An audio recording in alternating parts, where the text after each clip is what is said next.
fallu que je quitte New York. J'ai pris un avion qui me déposait en France. J'ai décidé que n'importe quoi qui puisse m'arriver en France, à Paris, n'importe quoi, ne serait pas pire que les choses qui étaient déjà en train de m'arriver à New York. Je suis ici pour sauver ma vie. Novembre 1948. 40 $ en poche, rien d'autre. James Baldwin a 24 ans quand il débarque à Paris. Il ne choisit pas la France. Il fuit les États-Unis et ses humiliations permanentes, cherchant ce que d'autres Américains ont trouvé ici avant lui, le droit d'exister. Paris devient le théâtre de sa conscience tourmentée.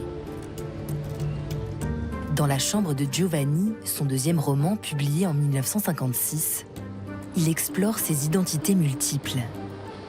Noir, américain, homosexuel. La ville n'est pas un décor, c'est un miroir où Baldwin puise ses personnages, ses obsessions, sa voix.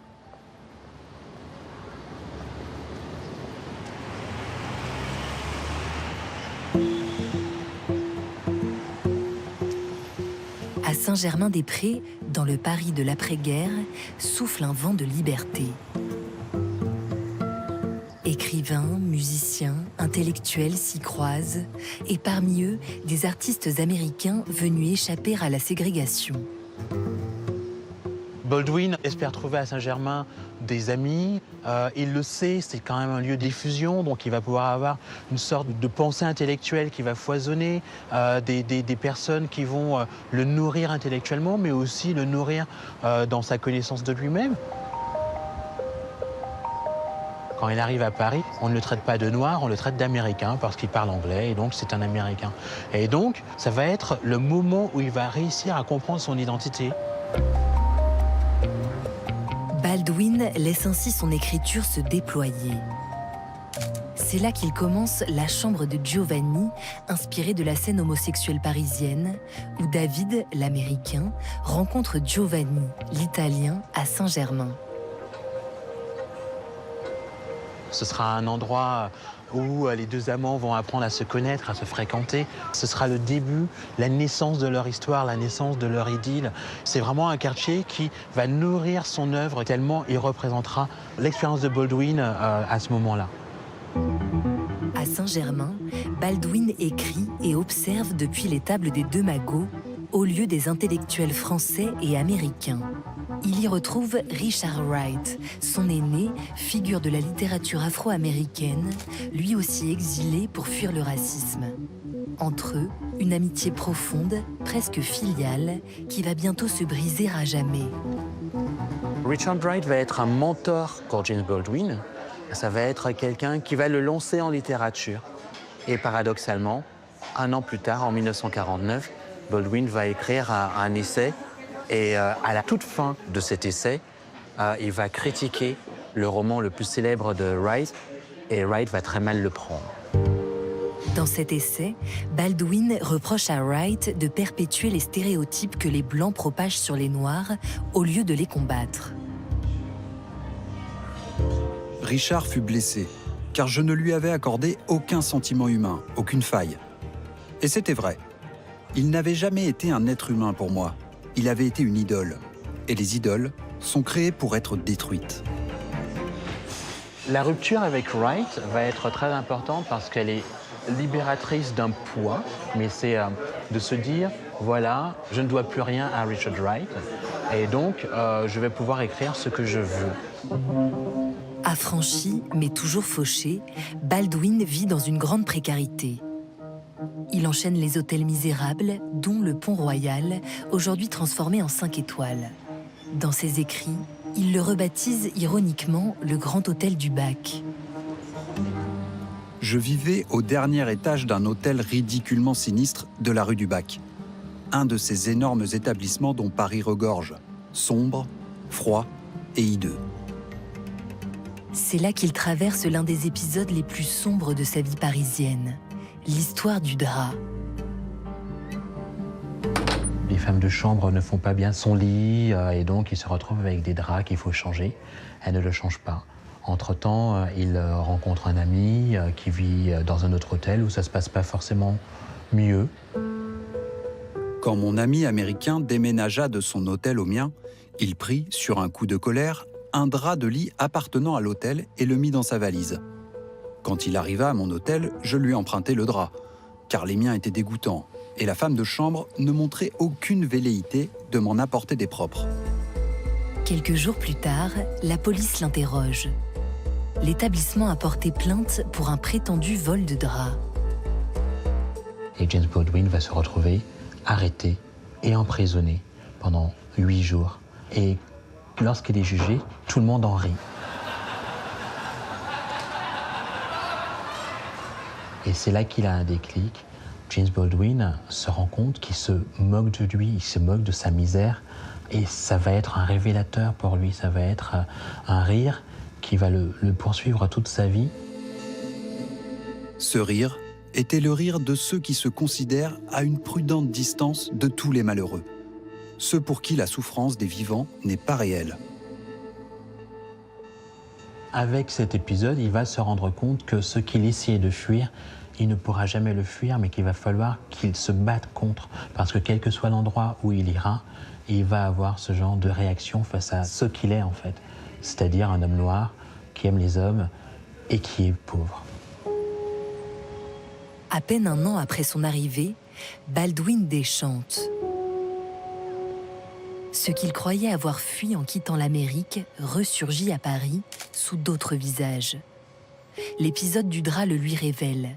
Les mêmes mécanismes d'exclusion se reproduisent partout.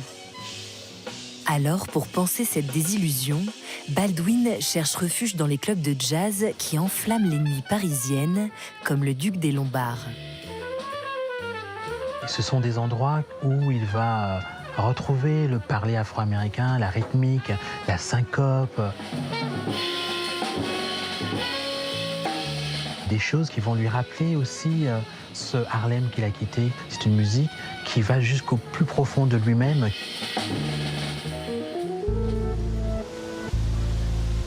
Peu à peu, la géographie parisienne de Baldwin s'enfonce dans les marges.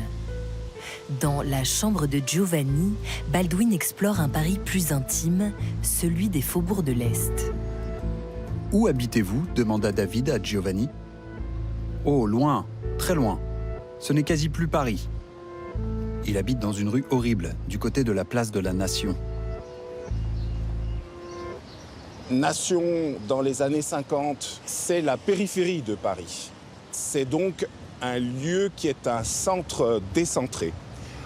Et ça, c'est important parce que ce décentrement lui permet de penser les identités avec un peu de distance. À la lisière de la ville, comme à la lisière de lui-même, Baldwin parvient enfin à observer son Amérique natale avec le recul nécessaire pour en saisir les injustices et ses propres contradictions. C'est dans cet entre-deux qu'il situe le drame intime de La chambre de Giovanni, où chez David, le compagnon américain de Giovanni, le désir et la honte viennent s'entremêler.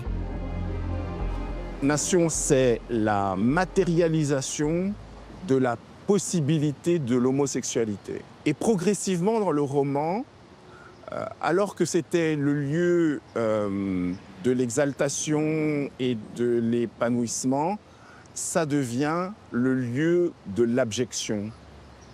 Le dégoût que l'homosexualité suscite en lui est projeté sur Giovanni, qui devient l'objet de la haine de David. Et là où les choses se compliquent, bien sûr, c'est que cette haine est fortement matinée d'amour et d'attirance sexuelle. David, l'amant de Giovanni, se retrouve rattrapé par les carcans d'une société américaine conservatrice, puritaine et homophobe, jusqu'à renier son propre désir. Baldwin disait de Giovanni's Room que c'était l'histoire d'un homme qui ne sait pas aimer. Si David ne sait pas aimer, c'est aussi parce que le déterminisme culturel est tel qu'il n'arrive pas à trouver l'espace justement qui l'autorisera à trouver sa place. Le portrait que Baldwin fait de David, c'est le portrait d'une homophobie intériorisée dont une des expressions, la haine de l'autre, se traduit dans le contexte culturel américain par la haine et la stigmatisation des Africains américains. Et ça, Baldwin l'a vécu. Et il s'en sert comme d'un élément au service de sa fiction. Pour Baldwin, on ne peut dissocier la race, le genre et la sexualité, ni les peurs et les haines qu'ils suscitent. Ils forment les visages multiples d'une même oppression. Aux Halles, ce ventre de Paris grouillant de vie et de marchandises dans les années 50, la confusion des corps répond à celle des sentiments. C'est là, dans ce désordre physique et moral, que David choisit de fuir Giovanni. Je venais de passer 6 heures à prendre des résolutions. Et j'en pris alors une autre, de mettre les choses au clair avec Giovanni, aussitôt que je me retrouverai seul avec lui aux Halles. Il y a cette expression très frappante qu'utilise Giovanni dans la scène de rupture. Il reproche à David d'avoir peur de la puanteur de l'amour. Et cette puanteur de l'amour, on comprend qu'elle est rattachée à sa culture américaine qui érige l'identité blanche comme le symbole de la pureté, de la sacralité. Son visage devint le visage d'un inconnu. Ou bien sa vue m'emplit d'une telle culpabilité que je désirais y voir le visage d'un inconnu. Dans le roman La chambre de Giovanni, le visage de Giovanni, c'est également la possibilité d'une évolution identitaire à laquelle David renonce. Il aurait pu être autre chose. Et il renonce à ça. Sur les quais de la Seine, Baldwin transforme les ponts de Paris en lieu de passage entre Amérique et Europe. Dans Rendez-vous sur la Seine, l'un de ses essais les plus puissants, publié dans Chronique d'un enfant du pays en 1955, il imagine un face-à-face entre deux Noirs, l'un venu d'Afrique, l'autre d'Amérique, qui réaffirme son appartenance à la nation américaine. Au travers de la rencontre entre l'Africain américain et l'Africain, il y a en fait la rencontre entre le blanc et le noir aux États-Unis. Le pont va symboliser à la fois la séparation, et Baldwin dit dans cet essai que entre l'Africain et l'Africain américain, il y a un abîme de 300 ans d'histoire, mais c'est aussi bien sûr la réunion. Et la connexion dont il parle, c'est la connexion, in fine, entre le noir américain et le blanc américain. Pour Baldwin, reconnaître l'histoire américaine, avec ses violences et ses dénis, est la condition de toute réconciliation. Entre les races, entre les identités, entre l'Amérique et ses fils exilés.